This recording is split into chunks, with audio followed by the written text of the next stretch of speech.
होता क्या है ना कि टॉप वेब होस्टिंग कंपनीज ये बहुत ज़्यादा सर्चेस हैं, लेकिन इसमें उतना ज़्यादा कंपटीशन भी है, ठीक है। लेकिन उसके बेसिस पे हम लोग कीवर्ड टारगेट करते हैं, best hosting for e commerce, ठीक है, या फिर बेस्ट होस्टिंग फॉर वर्डप्रेस, ठीक है। वर्डप्रेस तो एक जेनेरिक वर्ड हो गया, उसमें सच में कंपटीशन अभी बहुत ज़्यादा है, लेकिन ओपन कार्ट हो गया या फिर इसके अलावा अदर CMS हो गए, इवन पाइथन होस्टिंग हो गया या क्रिप्टो होस्टिंग हो गया, ये जो कीवर्ड्स हैं इसमें टारगेटिंग भी बहुत कम है, और जो कस्टमर आते हैं ना वो कह सकते हो कि कन्वर्जन बहुत ज़्यादा हाई हो जाता है। दोस्तों आज हमारे चैनल पे हैं राजेश चौहान भाई, जो कि यूस्टेबल के फाउंडर हैं और काफ़ी कंपनियां चलाते हैं। गूगी होस्ट में इनका ब्रांड है, काफ़ी कुछ करते हैं होस्टिंग की इंडस्ट्री में, काफ़ी लोग इनको जानते हैं। जो स्टॉक पे भी वीडियो आई है, इवन सतीश भाई ने भी इनके साथ वीडियो की है, तो मतलब काफ़ी पॉपुलर है हमारी डिजिटल मार्केटिंग और होस्टिंग इंडस्ट्री में। अरे पॉपुलर हो भाई, सब जानते हैं आपको। तो आज हम इनसे बात करेंगे अफिलिएट मार्केटिंग के ऊपर कि कैसे मेजरली आप होस्टिंग के जो ब्रांड्स होते हैं, लाइक होस्टिंग की सेल नहीं लोग लेके आ पाते, ऑफर्स को प्रमोट करते हैं बट सेल नहीं आती, तो कुछ स्ट्रेटजीज और इनके एक्सपीरियंस से हम कुछ जानेंगे कि कैसे अगर हम सब अफिलिएट मार्केटिंग कर रहे हैं बट होस्टिंग की इंडस्ट्री में कैसे होस्टिंग के ऑफर्स को ढूंढें और मतलब प्रमोट करें। काफी कुछ इनसाइट्स बताने वाले हैं इस वीडियो में राजेश भाई, तो वीडियो के साथ बने रहिए।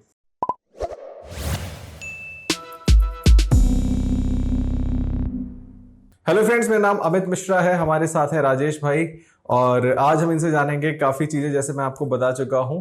तो वीडियो में आगे बढ़ने से पहले अगर आप सबने इस वीडियो को लाइक नहीं किया है तो लाइक कर दीजिए, इससे मोटिवेशन बनता है। और जो लोग नए हैं, पहली बार चैनल पे आए हैं, तो आप सब चैनल को सब्सक्राइब कर दीजिए, बेल आइकन को भी प्रेस कर दीजिए, सो दैट हम जो फ्यूचर में वीडियोस बनाए वो आपसे मिस ना हो। सीधे चलते हैं हम राजेश भाई के पास और इनसे जानते हैं इनके बारे में एक क्विक इंट्रोडक्शन।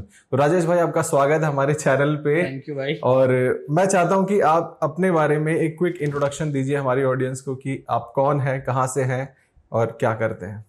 यार मेरे बारे में बेसिकली मैं बताऊं, मैं लखनऊ से हूं और मैं वेब होस्टिंग कंपनी रन करता हूं।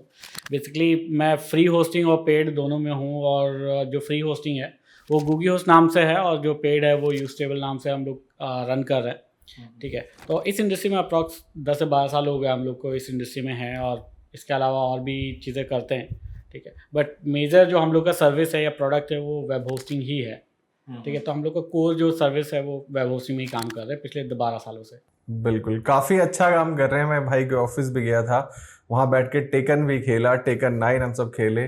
टेकन 7, हाँ 9 पता नहीं, मैं 7 था बट मुझे लगा 9 है। वहां की 9 आया है क्या? 9 नहीं है, अभी 7 ही लेटेस्ट है। तो अभी कहने का तात्पर्य ये है कि मतलब काफी डाउन टू अर्थ इंसान है राजेश भाई हमारे, तो और काफी हम 2-3 दिन से साथ में ही है, लोगों से मिल रहे हैं, बातचीत कर रहे हैं। मेरा ट्रिप था तो इनसे मिलने आ गया। अब वीडियो भी हम लखनऊ में ही बना रहे हैं बैठ के, और ये अर्श भाई के ऑफिस में हम वीडियो बना रहे हैं, जिनकी वीडियो आ गई है चैनल पे, नहीं तो आ जाएगी। आप सब देख लीजिएगा हमारी इंटरव्यू सीरीज की जो प्लेलिस्ट है। तो राजेश भाई, थोड़ा सा हम आपके बारे में जानते हैं, आपके पर्सनल बैकग्राउंड के बारे में जानते हैं कि कैसे आपने, जैसे आप होस्टिंग इंडस्ट्री में कैसे आए, मतलब आप जैसे पढ़ाई के बाद क्या किया, तो होस्टिंग इंडस्ट्री में कैसे आ गए? अगर देखा है तो मैं 12th क्लास से ही होस्टिंग में आ चुका था, ठीक है। पहले मैं रीसेलर होस्टिंग, जो नॉर्मल जो वेब होस्टिंग कंपनीज होती हैं ज़्यादातर ये स्टार्टिंग यहीं से होती है, अगर उनके पास बड़ी फंडिंग नहीं है तो, ठीक है। तो जो छोटी कंपनीज है उन्हीं की तरह हमने रीसेलर होस्टिंग से स्टार्ट किया था, ठीक है। पहले फ्री होस्टिंग में जंप किया, फ्री होस्टिंग में कुछ टाइम तक जंप किया, लेकिन कई बार तो ऐसा हुआ कि नहीं चल रहा था, कि डिमोटिवेट भी हुए, लेकिन उसको रन करते गए। लेकिन एक टाइम आया जब जो गूगी होस्ट हमारा प्रोजेक्ट है काफ़ी अच्छे लेवल पे ग्रो कर गया। फिर 2015 में हम लोगों ने प्रीमियम प्लेटफॉर्म रेडी कर दिया था, और तब से हम लोग फ्री और प्रीमियम दोनों में वेब होस्टिंग ऑपरेट कर रहे हैं। काफी सही है, मतलब तब से भाई इंडस्ट्री में आ गए और काफी अच्छा होस्टिंग इंडस्ट्री में काम कर रहे हैं। तो अभी हम थोड़ा सा जानते हैं, जैसे ये वीडियो हम बना रहे हैं कि जैसे अफिलिएट मार्केटिंग जो लोग करते हैं, जो होस्टिंग को प्रमोट करते हैं और सेल नहीं निकाल पाते, क्योंकि होस्टिंग एक कॉम्पिटिटिव निश है, बहुत ज्यादा कॉम्पिटिटिव है। तो आप क्या कुछ टिप्स या फिर क्या स्ट्रेटेजीज आप बताना चाहेंगे कि कैसे एक जो नया बंदा है वो कैसे सेल्स निकाल सकता है, क्या स्ट्रेटेजीज क्या होनी चाहिए? यार अगर देखा है तो वेब होस्टिंग जैसा आपने बोला ना कि बहुत ज़्यादा कम्पिटिटिव है, ठीक है, और मार्केट में बहुत लोग कर भी रहे हैं, कुछ लोग अच्छा कर रहे हैं और टॉप पे रैंकिंग सर्च के थ्रू भी कर रहे हैं, एडवर्टाइजिंग भी कर रहे हैं। ठीक है। तो हम लोग खुद भी अपना अफिलिएट प्रोग्राम चलाते हैं, और जो हमारे अफिलिएट प्रमोटर्स हैं उनको भी काफ़ी हेल्प करते हैं हम लोग। हमारे पास जो अफिलिएट मैनेजर्स है वो उनको रीच आउट करते हैं, उनकी हेल्प करते हैं प्रमोट करने में। ठीक है। तो उसमें कुछ आइडियाज़ हैं या टिप्स हैं जो हम लोग फॉलो करते हैं, जो अपने प्रमोटर्स को या अफिलिएट मार्केटर्स को अप्रोच करते हैं कि ये स्ट्रैटेजीज फॉलो करें ताकि सेल्स वो मैक्सिमम जनरेट कर सकें। ठीक है। तो उसमें कुछ टिप्स मैं शेयर कर सकता हूँ। बेसिकली है क्या ना कि वेब होस्टिंग जो है ना कि एक ब्लॉगर या इन्फ्लुएंसर जो होता है खुद चाहे एक लो क्लास होस्टिंग यूज़ कर रहा हो, लेकिन अगर उसको प्रमोट करने का या ट्रस्ट फैक्टर है ना उसके अंदर, ठीक है, तो वो एक महंगी होस्टिंग भी सेल करवा सकता है। ठीक है। तो सेम स्ट्रैटेजी जो ट्रस्ट फैक्टर होता है ना वो हम लोग रिकमेंड करते हैं। बेसिकली होता है क्या ना कि वेब होस्टिंग कई सारे फैक्टर्स, आपके रैंकिंग फैक्टर्स को इम्पैक्ट करती है।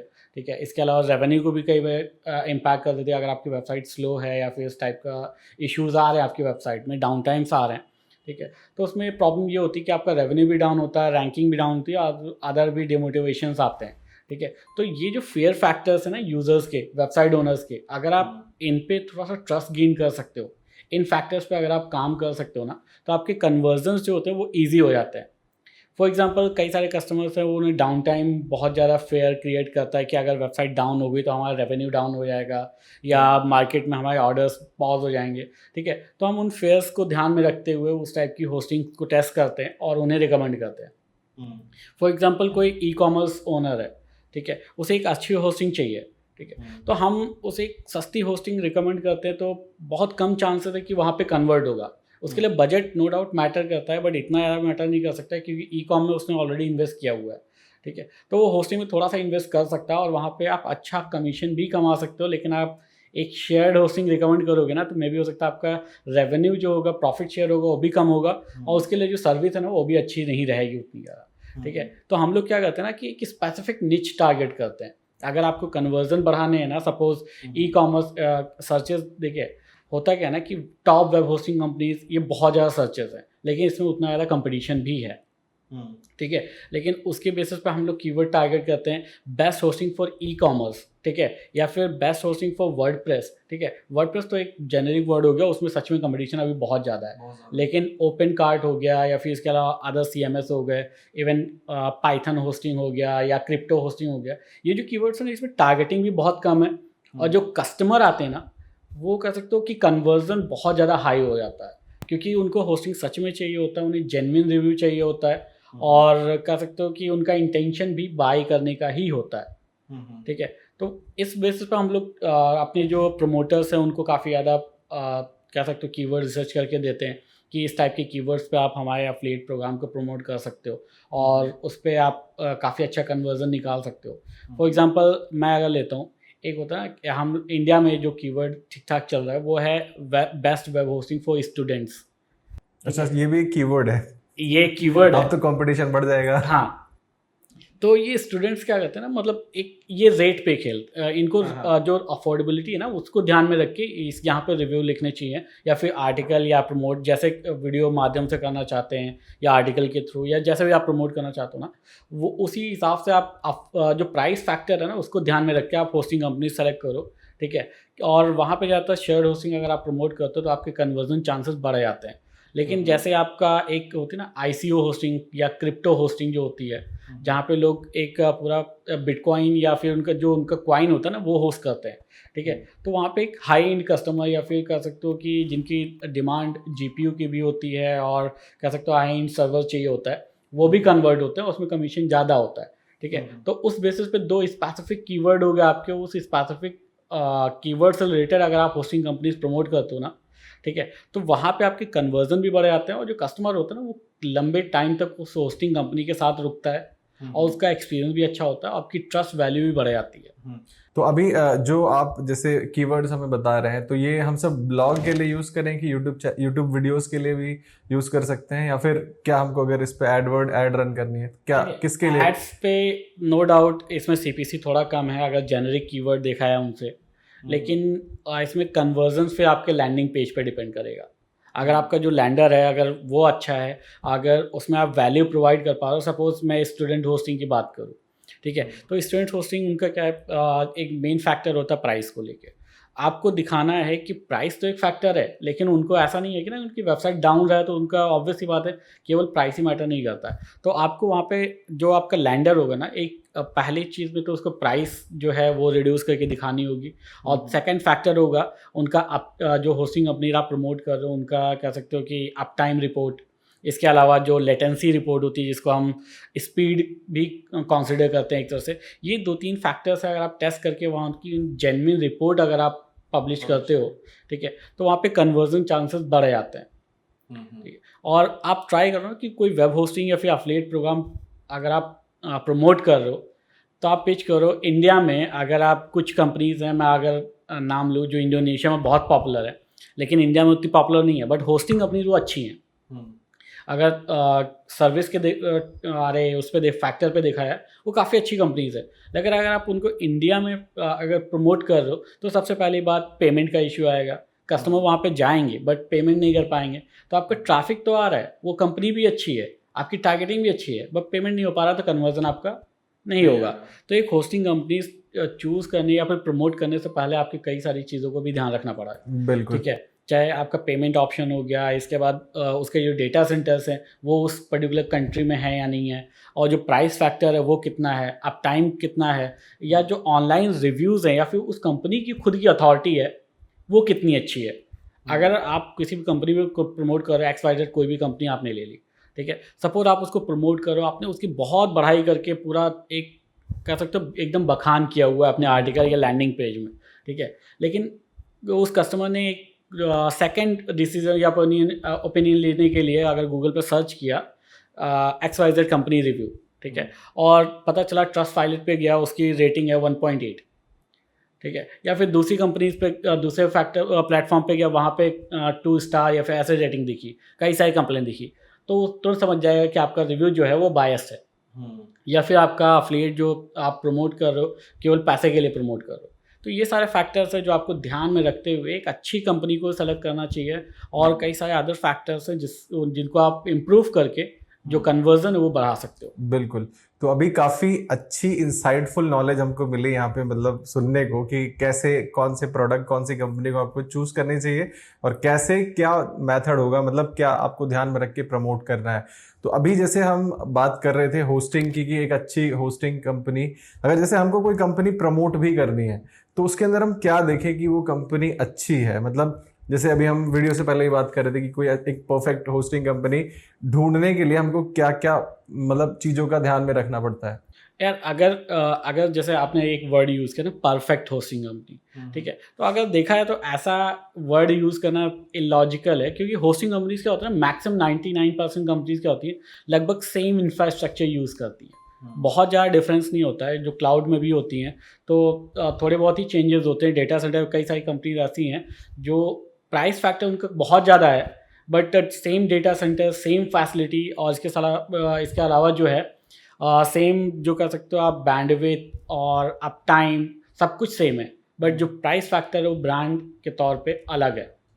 इवन कई सारी कंपनीज क्या होता है सपोर्ट का पैसा ज़्यादा चार्ज करती हैं, जिनका सपोर्ट अच्छा है वो लोग सपोर्ट टीम ज़्यादा रखती हैं तो उसका पैसा अच्छा चार्ज करते हैं। तो एज सच हम अगर किसी को परफेक्ट कंसिडर करें तो वो थोड़ा सा इलॉजिकल हो जाता है, ठीक है, लेकिन कुछ फैक्टर्स हैं जिनको ध्यान में रखते हुए आप अपना पैसा भी बचा सकते हो और एक रिलायबल और अच्छी होस्टिंग भी चूज़ कर सकते हो। पहली चीज़, अगर आप इंडिया में हो, इंडियन से जैसे हम लोग हैं ना, इंडिया से हैं, ठीक है, तो हम लोग ट्राई करते हैं कि हम लोग को इंडियन कंपनी मिले, ठीक है, तो मैक्सिमम लोग कंसिडर करते हैं जो डेटा सेंटर है ना, अगर इंडिया में होगा तो उसकी लेटेंसी कम होगी। लेकिन एक बात हमेशा ध्यान रखनी होगा, as a being hosting company हम लोग को क्या चैलेंज आता है, इंडिया में बैंडविड्थ महंगी है, ठीक है, इवन जो हमारा इंफ्रास्ट्रक्चर कॉस्ट है, जो डेटा सेंटर में जो हम लोग सर्वर को लोकेट करते हैं, ठीक है, या फिर जो हार्डवेयर बाय करते हैं वो भी अगर यूएस मार्केट से कंपेयर करें काफ़ी ज़्यादा एक्सपेंसिव होते हैं, ठीक है। तो इंडिया की जो कह सकते हो जो प्लान्स होंगे या फिर इंडियन डेटा सेंटर्स के जो अगर हम होस्टिंग शेयर भी प्रोवाइड करते हैं, वीपीएस प्रोवाइड करते हैं, तो अदर कंट्रीज से थोड़े से महंगे होंगे। तो इंडियन होस्टिंग कंपनी में ना काफ़ी ज़्यादा एक्सपेंसेस हम लोग के बढ़ जाते हैं, ठीक है, और उसको मैनेज करने के लिए और एक बीइंग इंडियन होस्टिंग कंपनी हम लोग को चैलेंज ये भी आता है कि सपोज़ कोई A to Z कोई भी कंपनी है जो यूएस बेस्ड है, वहाँ से आपने होस्टिंग ली, ठीक है, तो वहाँ से होस्टिंग लेने के बाद अगर वहाँ उनसे कोई गलती हो गई या फिर कोई ऐसा हो गया कि आपका डेटा इरेज हो गया या फिर आपका कंट्रोल पैनल में कोई इशू हो गया, तो हो सकता है ये लोग उनके ऊपर फ्रस्ट्रेशन ना निकालें, ठीक है, लेकिन हमारे पास डायरेक्ट कम्युनिकेशन होता है उनका, वो लोग कॉल करके, कई बार तो ऐसा होता है कि रूड वर्ड्स भी यूज़ होते हैं, सब कुछ होता है, ठीक है, तो हम लोग के पास चैलेंजेस भी उतने हैं, ठीक है, लेकिन अगर एक कस्टमर बेस पे देखा है तो हम लोग हमेशा बेस्ट ट्राई करते हैं कि उनको जो होस्टिंग सोल्यूशन है वो एक अच्छा ऑफर कर सके, ठीक है, तो हम लोग अगर बीइंग पर्सनल यूज़र, अगर मैं किसी को रिकमेंड करूँ या ऑडियंस को रिकमेंड करूँ कि कौन सी होस्टिंग या फिर किन फैक्टर्स पे चूज़ करनी चाहिए, ठीक है, तो प्राइस फैक्टर तो नंबर 1 पे आता है सबके लिए, फिर हम हो या आप हो, कोई भी हो, तो प्राइस फैक्टर इंडिया में तो बहुत ज़्यादा मेजर फैक्टर है। दूसरा आता है स्पीड और अप टाइम, ठीक है, अगर आपका स्पीड अच्छी नहीं है, अप टाइम अच्छा नहीं है, तो आपके जो रैंकिंग फैक्टर्स है उस पर भी ज़्यादा इम्पैक्ट क्रिएट करता है।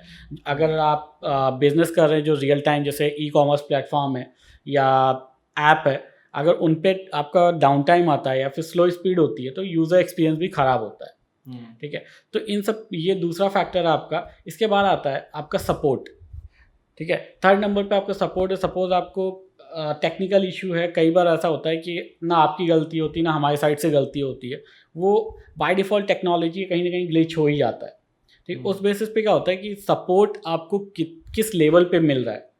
आपने टिकट डाली, 10 घंटे बाद रिप्लाई आ रहा है, उतनी देर आप परेशान हो, ठीक है, तो वो थोड़ा सा फैक्टर भी देखना होता है कि आपका जो सपोर्ट है ना कितनी जल्दी ऑफर हो रहा है, या फिर उधर से कुछ रिस्पॉन्स कर भी रहा है या नहीं कर रहा है, ठीक है, तो इंडिया में होने, अगर आपने कोई इंडियन कंपनी सेलेक्ट की, ठीक है, तो आपको पता है रात में क्या होता है कि मैक्सिमम कंपनीज इंडिया में सपोर्ट नहीं देती हैं, ठीक है, तो आपको इंडिया में अगर आपको होस्टिंग कंपनी सेलेक्ट करनी है तो आपको ये ध्यान रखना होगा कि रात में उनका सपोर्ट अवेलेबल है या नहीं है, ठीक है, तो ये 3-4 फैक्टर जिन पर आप ध्यान रख के एक अच्छी होस्टिंग सेलेक्ट कर सकते हो, ठीक है, और अगर इंडियन डेटा सेंटर है तो वेल एंड गुड है।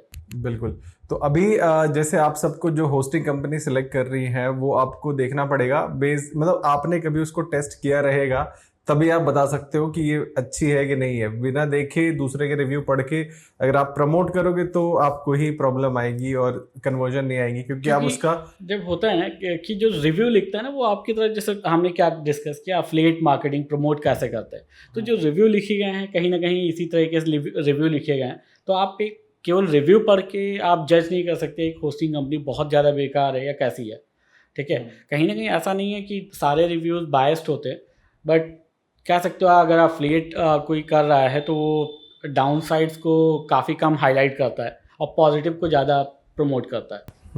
ये तो है। तो राजेश भाई, अभी जैसे अफिलिएट आप करते हैं तो अभी बहुत लोगों का ये भी क्वेश्चन होता है कि क्या हम एड्स चला के, गूगल एड्स चला के सेल ला सकते हैं होस्टिंग की?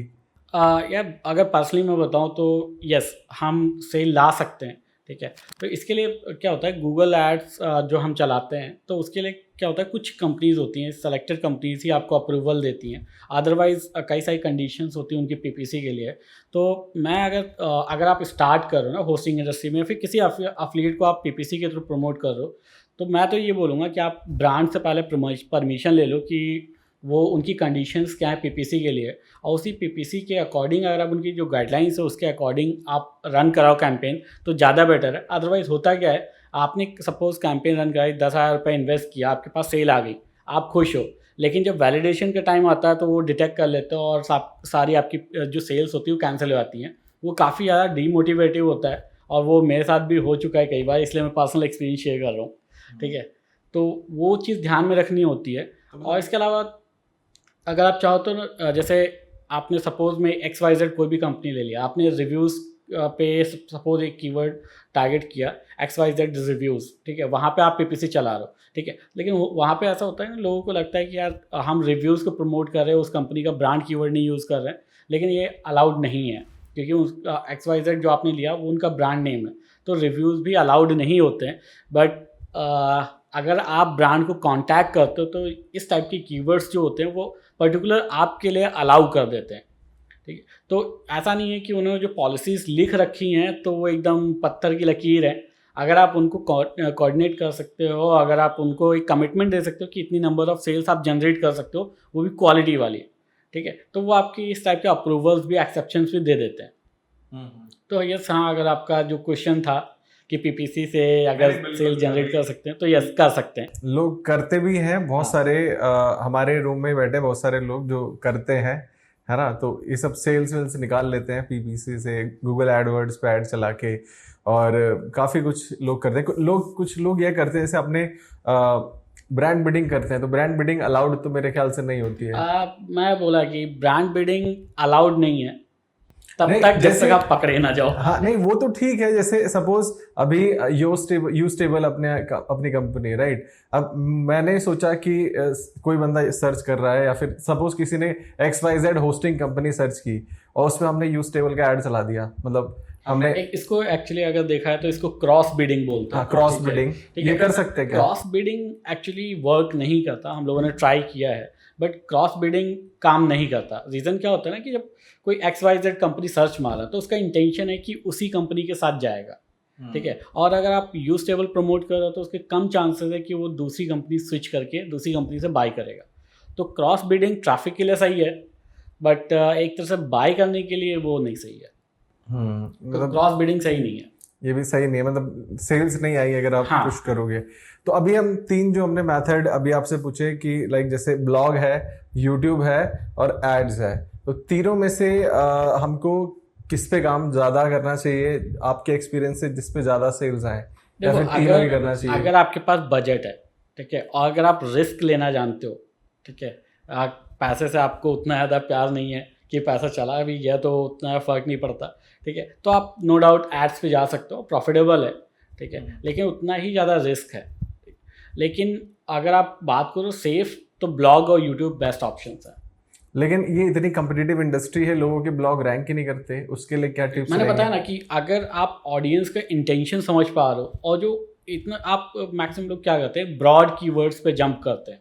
Suppose best web hosting in India, ठीक है, तो उसमें क्या होता है, ये बहुत जेनरिक कीवर्ड है, इस पर आपको सेल्स तो जनरेट होती हैं, और कह सकते हो ये इन्फॉर्मेटिव कीवर्ड है। अगर आप इस पर जाओगे तो लोग इन्फॉर्मेशन लेने के लिए, इंटेंशन उनका होता है इन्फॉर्मेशन लेने के लिए जाते हैं वो, कि कौन कौन सी कंपनीज बेस्ट हैं या फिर कौन सी टॉप पे कंपनीज हैं, ठीक है, तो वहाँ पे सेल्स कन्वर्जन कम रहेगा और काफ़ी ज़्यादा कंपटीशन भी ज़्यादा रहेगा, ठीक है। तो आप छोटी कीवर्ड पकड़ो ना, जो लॉन्ग टेल है, इंटेंशन भी क्लियर है, वो खरीदने के लिए आएंगे।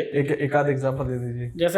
जैसे मैं स्टूडेंट वाला कीवर्ड लिया था, आपका क्रिप्टो वाला कीवर्ड लिया था, ठीक है, या फिर कई अभी अगर मैं एक एग्जांपल लूँ कि लोगों को क्या होता है, एक पैनल है, कंट्रोल पैनल है, तो सपोज साइबर पैनल, ठीक है, साइबर पैनल क्या है ना, मतलब फ्री है और इजी टू सेटअप है, तो आप चाहो तो ऐसे रन करा सकते हो, best web hosting VPS hosting for cyber panel, या फिर विथ साइबर पैनल, ठीक। एक आपका कह सकते हो स्पेसिफिक नेचर, उनका इंटेंशन भी क्लियर है कि उनको चाहिए क्या, ठीक है, तो इस पर रैंक करना आसान है।